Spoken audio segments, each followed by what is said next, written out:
उसका पहला सवाल पूछ रहा है आपसे कि अब तक भारत में कितने राष्ट्रपति निर्विरोध चुने गए हैं, कितने राष्ट्रपति अब तक अनअपोज चुने गए हैं। मतलब हालांकि उनके लिए किसी ने भी नहीं कहा कि हम आपके खिलाफ खड़े होंगे या आप आपके खिलाफ खड़े होंगे, ऐसा किसी ने भी नहीं कहा।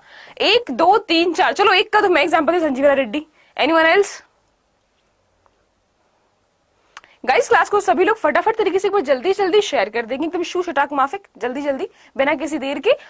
जब मैम आ चुकी है क्लास में बिना किसी देर के, तो तुम लोग को नहीं आना चाहिए जल्दी जल्दी क्लास में, आना चाहिए ना? हाँ,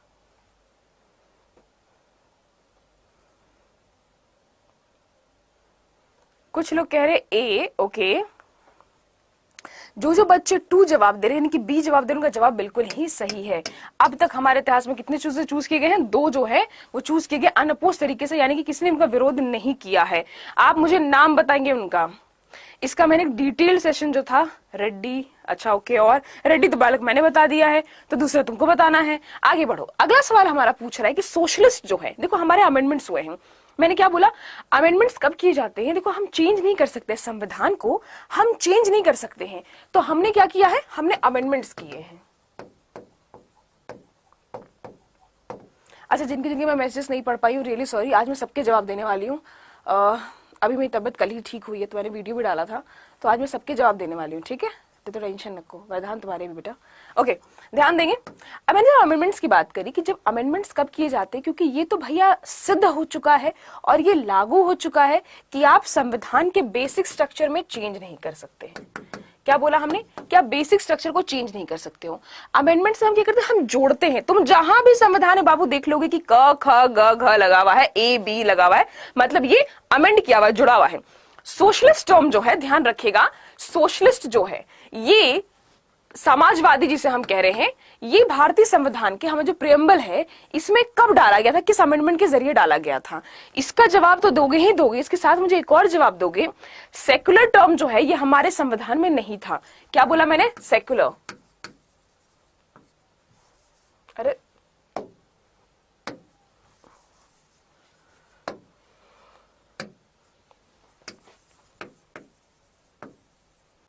सेक्युलर टर्म भी हमारे यहां नहीं था, इसको भी अमेंडमेंट के जरिए डाला गया है। आप मुझे बताएंगे कि किस सरकार के अंतर्गत डाला गया है। देखो सोशलिस्ट टर्म की अगर मैं बात करूं तो तुमको हल्का सा ध्यान ये आना चाहिए कि मैम जो सबसे बड़ा अमेंडमेंट था, जिसे एक काइंड ऑफ मिनी कॉन्स्टिट्यूशन भी हम कह देते हैं, तो मैम उसके ही लगभग लमसम हम लोग को समझ में आ रहा है। हम क्या बात कर रहे हैं? 42nd अमेंडमेंट के अंतर्गत सोशलिस्ट टर्म जो है इसको डाला गया था। मैम तिल नहीं, आज कल पक्का लगा के आऊंगी। तुम लोगों ने वीडियो बनाई थी ना कि मैम ने एक दिन कहा था कि आज मैंने तिल नहीं, तुम लोगों ने पूछा मुझसे कि तिल लगाया कि मैम तिल क्यों लगाया, मैंने बोला आज नहीं लगाऊंगी, तुम लोग मुझे नजर नहीं लगने वाली है। और फिर किसी ने मीम बना के डाला कि वो जो मेरे को हो गया यहाँ पे उसके साथ की नजर लग गई है, तो अब कल से मैं लगा के आऊंगी और फर्स्ट श्योर लगा के आऊंगी, है ना? Okay, thank you everyone, thank you guys. चलिए आगे की तरफ बढ़ते हैं। तुम लोग का प्यार ही तो है यार जो जोड़े और बनाए रखता है, लेकिन ये बात कर रहे थे कि तुम लोग क्लास को शेयर नहीं करते हैं। चलो ठीक हो रही हूँ, मतलब ठीक होने की कगार में हूँ अभी भी स्टिल ना। आपको बताना है कि इनमें से कौन सा आर्टिकल जो है, कौन सा आर्टिकल ने मदद की है या बोला है कि मदरसा जो होगा इंडिया में वो राइट टू एजुकेशन एक्ट के पर्व्यू के अंतर्गत नहीं आएगा। मतलब क्या हुआ मैम? मतलब ये हुआ कि हमने क्या बोला तुमको कि 21A जो है ये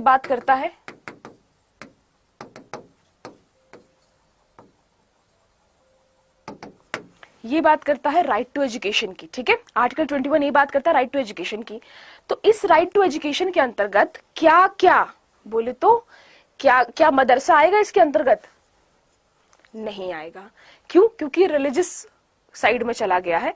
राइट टू एजुकेशन आपको मॉडर्न एजुकेशन के बारे में बात करता है। अरे भैया वही मॉडर्न एजुकेशन जिसके लिए सर सैयद जो हैं, जिन्होंने भैया महाराणा जी से मांगी थी जमीन ताकि हम मुस्लिमों को हम मॉडर्न एजुकेशन प्रोवाइड कर सके, और बनाया था मुस्लिम एंग्लो ओरिएंटल कॉलेज जिसका आज नाम है अलीगढ़ मुस्लिम विश्वविद्यालय। अब अली बे तेज से के लिए तो नहीं कहा गया था, कहा गया है कि भैया राइट टू एजुकेशन जो है असली आपको एजुकेशन देने के लिए कि साइंस क्या कहता है, हिस्ट्री क्या कहती है, ठीक है, ये सारी चीजों के बारे में कहा गया। बाय द वे सीबीएसई ने ना कुछ चैप्टर्स हटाए हैं, रुको मैं आज एक शॉर्ट्स बना के डालती हूँ, ठीक है? कुछ चैप्टर्स हटा दिए हैं, उसके बारे में आपको मैं जानकारी दूंगी, चेक कर लेना एक बार चैनल खोल के, ठीक है? अभी इसका आर्टिकल का नाम बताओ, कौन सा आर्टिकल के अंतर्गत ये कहता है कि भैया हमने बाहर रखी है। नीचे जिनको नहीं दिख रहा, नीचे है आर्टिकल 30, ठीक है, जिनको नीचे का नहीं दिख रहा उनको आर्टिकल 30 है। वेरी वेरी गुड, बहुत बहुत अच्छे। ओके गाइस, इसका होगा आर्टिकल 30। देखो मदरसा जो है, मदरसाओं को चाहे आप संस्कृत विश्वविद्यालय भी हो, उसको भी, यानी कि जितने भी रिलीजियस शिक्षा देने वाले हैं, जो धार्मिक शिक्षा देने वाले हैं, उनको बाहर रखा गया राइट टू एजुकेशन के पर्व्यू से। राइट टू एजुकेशन मतलब क्या, कि आपको सब कुछ पता हो, आसपास का सब कुछ पता हो कि हाँ भाई सन ऐसे क्यों निकलता है, क्या सन कांस्टेंट यही बना रहता है, क्या चांद उसके पीछे का हिस्सा होता है, ठीक है, क्या तारे क्या होते हैं, चीजों के बारे में बताना, जानना, इंडियन कॉन्स्टिट्यूशन के बारे में जानना। ये नहीं कि हम जाएंगे और यहां जाके गोली, हाँ, और संविधान कानून के बारे में पता होना चाहिए। आगे बढ़िएगा, अगला सवाल हमारा क्या कह रहा है कि भारतीय संविधान का कौन सा हिस्सा जो है भारत के क्षेत्रों के भीतर व्यापार, वाणिज्य और इंटर कोस्ट की टेरिटरीज को परमिशन देता है, इंटर कोस्ट व्यापार करने की परमिशन देता है। अच्छा, तुम बोलो कि मैम हमारी सरकार ने अफगानिस्तान को अभी भेजा गेहूं, लगता है 800 मन या 800 टन के करीब हमने भेजा है, एक मन में 40 किलो होता है, टन ही भेजा होगा, बड़े बड़े, तो हमने वो भी दिया है। उसके बाद में ऐसा भी हमने देखा है कि हम भी कभी कभी टमाटर खरीद रहे होते हैं, कभी हम भी प्याज खरीद रहे होते हैं, जबकि हमारे यहाँ तो ऑलरेडी होता है। तो मैम क्या सरकार अपने मन से करती है सब कुछ जो भी करती है? ना, ये सब कुछ आप एक जो पांव भी हिला रहे हो ना, वो भी आपके संविधान के अंतर्गत लिखा गया है बालक, याद रखेंगे आप सारे लोग। समर कह रहा है कि 4 का बी, तो ये बताना है आपको कि किस किस किस किस पार्ट के साथ डील करता है। अरविंद भी कह रहे हैं बी, अकबर कह रहे हैं B, okay, very very good, part 13, ठीक है। पार्ट 13 जो है, इसका जो बी जो है, यही डील करेगा किसके बारे में, कि आप ट्रेड करेंगे कि देश जो हमारा है कैसे ये दूसरे देश के साथ ट्रेडिंग में यानी कि व्यापार में हिस्सा लेगा, हमारा देश कैसे जितने भी वाणिज्य का मामला हुआ, जितना भी अगर सामान इंपोर्ट एक्सपोर्ट करने का बात हुआ तो वो कैसे करेगा। चलो आगे बढ़ते हैं। अगला सवाल जो हमारा कह रहा है वो पूछ रहा है कि इनमें से कौन सा जो है, ध्यान देना, इनमें से निम्नलिखित में से कौन भारत के नागरिक के मौलिक कर्तव्यों के अंतर्गत नहीं आता है। देखो सीधी सी बात है, हम तुमको यहाँ पे जैसे होता है ना, देखो सवालों पे कंसंट्रेट करो, पॉलिटी है, पॉलिटी हमेशा क्या है, अगर नहीं ध्यान दोगे, नहीं पढ़ोगे तो दिक्कत आ जाएगी। मैं यहाँ नील, झरना वरना सब लगा दूंगी तुम्हारे एंटरटेनमेंट के लिए, झरना लगा दूंगी, नील लगा दूंगी, सब लगा दूंगी, तुम्हारा ध्यान बस झरने पर रह जाएगा, मेन कॉन्सेंट्रेशन हो जाए तुम्हारे क्वेश्चन के ऊपर। बात आई समझ में? अब ध्यान दो ना, आपको बताना कि इनमें से कौन सा भारत के नागरिक के मौलिक कर्तव्यों के अंतर्गत नहीं आता है। वही मौलिक कर्तव्य, फंडामेंटल ड्यूटीज, जो कि लाई गई थी किसके द्वारा, स्वर्ण सिंह कमेटी के द्वारा।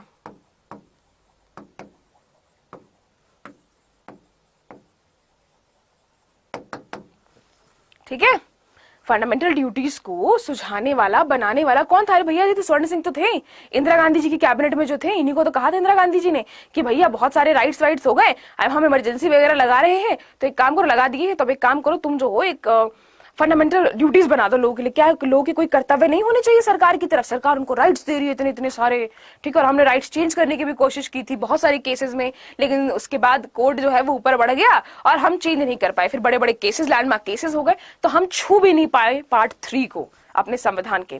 खैर देखिएगा क्या कह रहा है, क्या आपको प्रोटेक्ट करना है, आपको रक्षा करना है और सुधार करना है आपके आसपास के वातावरण, नेचुरल एनवायरनमेंट में, to develop scientific temper, humanism, spirit of inquiry and reform. आपको थोड़ा साइंटिफिक टेम्पर को डेवलप करो, अपने ह्यूमनिज्म को, इंसानियत को। साथ ही साथ ये भी देखो कि आजू बाजू में अगर कोई क्राइम हो रहा है, थोड़ा सा उधर लगे रहो, ये नहीं कि अपना जीवन चलता बाकी सारे लोग किधर भी जाएं कोई फर्क नहीं पड़ता, ऐसा हालत नहीं होना चाहिए। थोड़ा वो होना चाहिए कि हाँ भाई अगल बगल में क्या हो रहा है, कोई क्राइम तो नहीं हो रहा है, एक बार जाके नॉक करके पूछ लो, पुलिस को इन्फॉर्म करो, ठीक है। To strive towards the abolition of untouchability या फिर all comes under the fundamental duties, which will be the right answer. Guys तुम लोग क्लास को शेयर नहीं कर रहे हो क्या?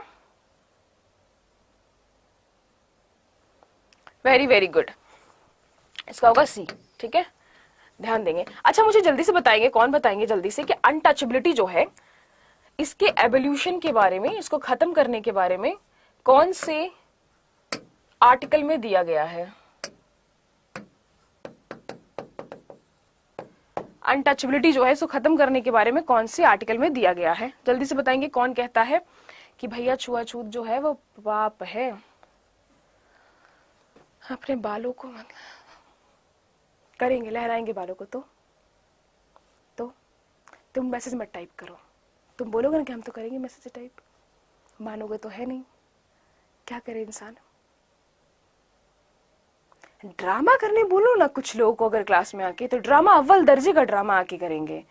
पढ़ाई पे ध्यान नहीं देना। मैम इतने डिटेल से समझा रही हैं, तब से इतने डिटेल से समझा रही हैं, इतने में 20 क्वेश्चन खत्म कर देती। बताओ, लेकिन मुझे तुमको समझा समझा के आगे बढ़ना है।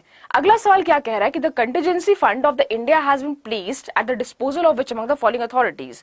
ध्यान देना, किसके पास पड़ रहती है भैया, किस अथॉरिटी के पास ही जाती है कंटीजेंसी फंड जो आपकी है। बताओ, कंप्यूटर ऑडिटर जनरल बोले तो CAG, president of India, parliament of India, prime minister of India. Which will be the right answer guys? फटाफट से बताएंगे सारे लोग। ऑप्शन हिंदी में, ठीक है बच्चा, कर लेंगे सारे लोग। क्लास को जल्दी जल्दी से शेयर कर देंगे और फटाफट तरीके से। President president president president. ध्यान देंगे, आप जब भी किसी फंड के बारे में बात करते हैं, आप कंटीजेंसी फंड के बारे में बात कर रहे होते हैं, या किसी भी आप ऐसे अनुदान की बात कर रहे होते हैं भारत से जुड़े हुए, आप चाहे उसको इमरजेंसी के टाइम पे यूज करने के बारे में कह रहे हो, चाहे आप नॉर्मल टाइम पे यूज करने की बात कह रहे हो, हमेशा उसको किसके अंतर्गत रखा जाता है? आपको प्रेसिडेंट के अंतर्गत रखा जाता है। ये आपको पहले ही बता दिया गया था कि संवैधानिक हेड के बारे में अगर मैं बात करूं, अगर मैं नॉमिनल हेड या फॉर्मल हेड के बारे में बात करूं, तो आपके प्रेसिडेंट साहब का इसमें जिक्र आता है ना। चलो आगे की तरफ बढ़ते हैं। अगला सवाल हमारा जो कह रहा है कि निम्नलिखित में से किस संविधान के संशोधन में केंद्र और राज्यों के बीच में राजस्व का, कह सकते हो कि हस्तांतरण जो होता है, वो वैकल्पिक योजना का प्रावधान है? बोले तो ध्यान से सुनना।